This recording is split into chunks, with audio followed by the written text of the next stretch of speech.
To discuss these repeated attacks, I'm now being joined on the news at 10 by a retired Army officer, Colonel Hassan Stanlabu. Thank you so much for joining us on the news at 10. Thanks, Ijoma. Thanks so much. Now, farmers and herdsmen did have a good relationship in the past, and now we see these repeated attacks. What do you think is causing not just the attacks on farmers, but you see them being maimed and, farming communities being totally wiped out?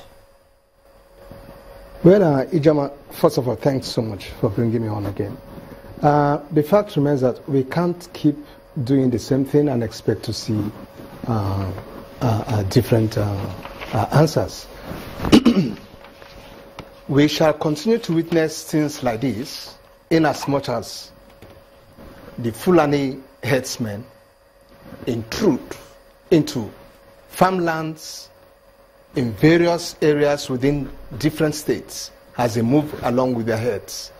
And of course, like you know, reprisal attacks back and forth would always keep us in the situation in which we find ourselves until we are able to come out with a solution.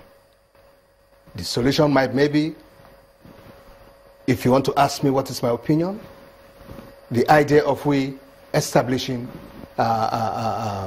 what's it called, the grazing settlements, yeah, within which these Fulanis could, take good care of their herds. I recall very much that the Minister of Agriculture has appealed to state governments to avail land, for this project. And I think a few states have reacted positively. Not until we have something like that in place, I don't see how we shall not continue to suffer such. In more civilized climes, you will agree with me that this is the method that is now employed.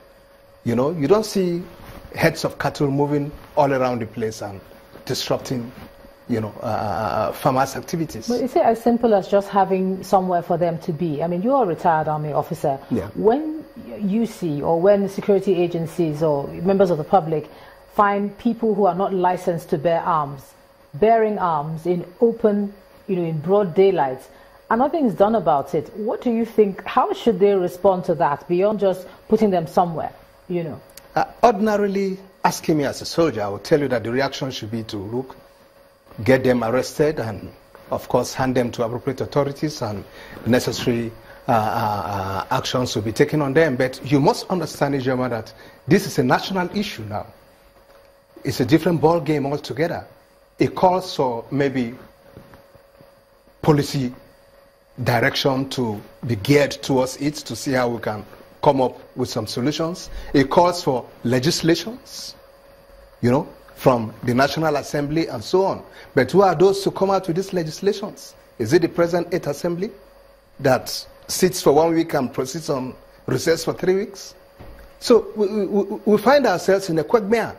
I only hope that given the political will which the present government has and which they have been able to exercise over the issue of Boko Haram, they will replicate this on the herdsmen palaver we have presently. What sort of legislation are you looking at from both sides, from the sides of the farmers and the sides of the herdsmen? How do you make such a policy? Easy to say policy. What sort of policy? Yes, policies that will be relevant in addressing or in giving us solutions to the problem.